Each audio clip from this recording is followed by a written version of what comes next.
ಯೋಬನ ಗ್ರಂಥದಿಂದ ವಾಚನ. ಅಧ್ಯಾಯ 9, ವಾಕ್ಯಗಳು 1-12 ಹಾಗೂ 14-16. ಯೋಬನು ಉತ್ತರಿಸುತ್ತಾ ಹೀಗೆಂದನು: ಹೌದು, ನೀನು ಹೇಳುವುದು ಸರಿಯೆಂದು ನನಗೆ ಗೊತ್ತು. ನರಮಾನವ ದೇವರ ಮುಂದೆ ಸತ್ಯನಾಗಿರುವುದೆಂತು? ಯಾರಾದರೂ ಆತನೊಡನೆ ವಾದಿಸಲು ಇಷ್ಟಪಟ್ಟರೂ ಆತನ ಸಹಸ್ರ ಪ್ರಶ್ನೆಗಳೊಂದಕ್ಕೂ ಉತ್ತರಿಸಲಾಗದು. ದೇವರ ಹೃದಯ ಧೀಮಂತ, ಅವರ ಶಕ್ತಿ ಅತುಳ. ಆತನನ್ನು ಪ್ರತಿಭಟಿಸಿ ಜಯಗಳಿಸುವುದವನಿಲ್ಲ. ಆತ ಪರ್ವತಗಳನ್ನೇ ಸರಿಸುತ್ತಾನೆ, ಅರಿಯದಂತೆ ಅವುಗಳನ್ನು ಉರುಳಿಸುತ್ತಾನೆ ಸಿಟ್ಟುಗೊಂಡಂತೆ. ಅದರ ಸ್ಥಾನದಿಂದ ಭೂಮಿಯನ್ನೇ ಕದಲಿಸುತ್ತಾನೆ, ಅದರ ಸ್ತಂಭಗಳು ನಡುಗುವಂತೆ ಮಾಡುತ್ತಾನೆ.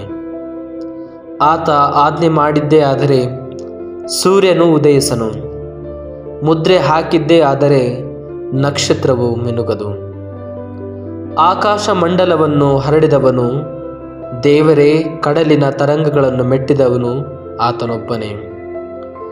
ದಕ್ಷಿಣದ ನಕ್ಷತ್ರ ಗ್ರಹಗಳನ್ನು, ಸಪ್ತಶ್ರೀ ಮಂಡಲವನ್ನು, ಮೃಗಶಿರವನ್ನು, ಕೃತಿಕೆಯನ್ನು ನಿರ್ಮಿಸಿದವನು ಆತನೇ. ಅಪ್ರತಿಮ ಮಹಾಕಾರ್ಯಗಳನ್ನು ಎದಗಿಸಿರುವ ಅಸಂಖ್ಯ ಅದ್ಭುತಕರ ಪವಾಡಗಳನ್ನು ಮಾಡಿರುವನು. ಇಗೋ, ಪಕ್ಕದಲ್ಲೇ ಆತ ದಾಟಿ ಹೋದರೂ ಕಾಣಿಸನು, ನನ್ನ ಮುಂದುಗಡೆಯೇ ಹಾದು ಹೋದರೂ ತಿಳಿಯದು. ಕಿತ್ತುಕೊಂಡು ಹೋಗುವ ಆತನಿಗೆ ಅಡ್ಡಿ ಮಾಡುವವರಾರು? ಏನು ಮಾಡುತ್ತಿರುವೆ ಎಂದು ಆತನನ್ನು ಕೇಳುವವರಾರು? ದೇವರೊಂದಿಗೆ ವಾದಿಸಲು ನಾನು ಅಶಕ್ತನು, ಆತನಿಗೆ ತಕ್ಕ ಉತ್ತರ ಕೊಡಲು ನಾನೆಷ್ಟರವನು? ನಾನು ಸತ್ಯವಂತನಾಗಿದ್ದರೂ ವಾದಿಸಲಾರೆನು, ನನ್ನ ನ್ಯಾಯಾಧೀಶನಲ್ಲಿ ದಯೆಯನ್ನು ಕೋರುವೆನು. ನಾನು ಕರೆದಾಗ ಹೋಗೊಟ್ಟಿದ್ದರೂ ನನ್ನ ವಿಜ್ಞಾಪನೆಯನ್ನು ಆಲಿಸುವನೆಂದು ನಂಬುತ್ತಿರಲಿಲ್ಲ. ದೇವರ ವಾಕ್ಯ. ದೇವರಿಗೆ ಕೃತಜ್ಞತೆ ಸಲ್ಲಲಿ. ಲೂಕನು ಬರೆದ ಪವಿತ್ರ ಶುಭ ಸಂದೇಶದಿಂದ ವಾಚನ.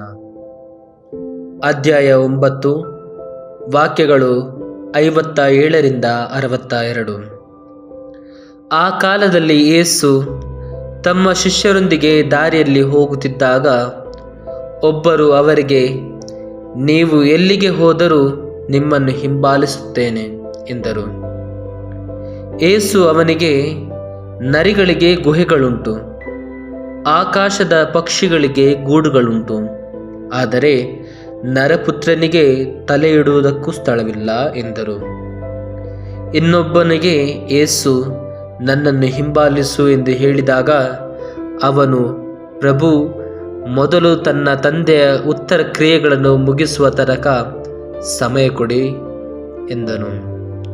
ಅವನಿಗೆ ಯೇಸು, ಸತ್ತವರೇ ತಮ್ಮ ಸತ್ತವರನ್ನು ಸಮಾಧಿ ಮಾಡಿಕೊಳ್ಳಲಿ, ನೀನಾದರೂ ಹೋಗು, ದೇವರ ಸಾಮ್ರಾಜ್ಯವನ್ನು ಪ್ರಚಾರ ಮಾಡು ಎಂದು ಹೇಳಿದರು. ಮತ್ತೊಬ್ಬನು, ನಿಮ್ಮನ್ನು ಹಿಂಬಾಲಿಸುತ್ತೇನೆ ಪ್ರಭು, ಆದರೆ ಮೊದಲು ಮನೆಯವರನ್ನು ಬೀಳ್ಕೊಟ್ಟು ಬರಲು ಅಪ್ಪಣೆಯಾಗಬೇಕು ಎಂದನು. ಯೇಸು ಅವನನ್ನು ನೋಡಿ, ನೇಗಿಲಿಗೆ ಕೈ ಹಾಕಿ ಹಿಂದಕ್ಕೆ ನೋಡುವವನು ದೇವರ ಸಾಮ್ರಾಜ್ಯಕ್ಕೆ ತಕ್ಕವನಲ್ಲ ಎಂದನು. ಪ್ರಭು ಕ್ರಿಸ್ತರ ಶುಭ ಸಂದೇಶ. ಕ್ರಿಸ್ತರೇ ನಿಮಗೆ ಸ್ತುತಿ ಸಲ್ಲಲಿ.